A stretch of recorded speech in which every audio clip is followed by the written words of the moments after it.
Trauma attracts trauma.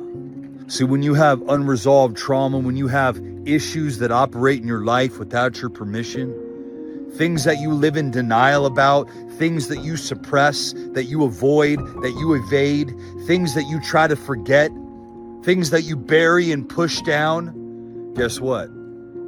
The relationship is going to bring all those things out, because your marriage is a mirror.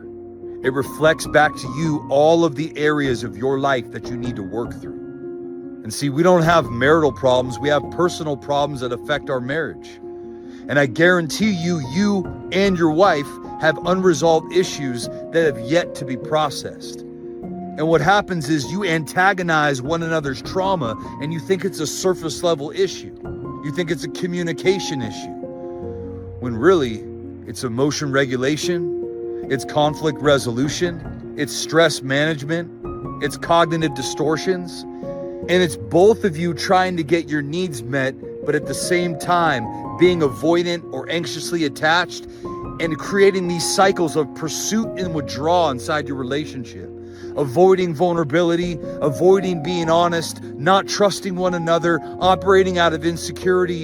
And what happens is you reenact the trauma inside your adult life, and you create traumatizing relationships that antagonize that cycle, that reinforce that confirmation bias, and that keep you stuck in patterns that you're so used to reliving over and over and over again. How do I know? Because I was in that same cycle.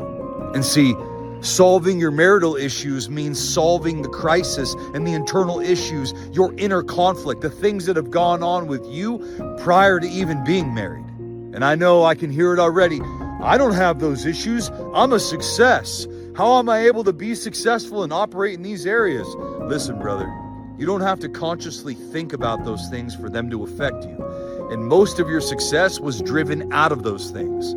It was driven from your need to perform, the overachiever mask that you've worn to prove that you have worth and value in the world. Look at me, I have value. If I can just be this person, if I can have these things, then I'd be enough. But see, the problem is trauma attracts trauma. Trauma's like an antenna. It forecasts a signal, and you become attracted to people that hold the same beliefs, the same narratives, the same behaviors, the same coping strategies that you are used to. So most of what you see in your wife are things that you see in yourself that you can't stand. But see, most men would rather create a victim narrative, that they're the victim, that their wife is just the problem. But these same men continue to end up in relationships time and time again with the same types of women. And they wonder what the problem is. The problem is not external. The problem is internal.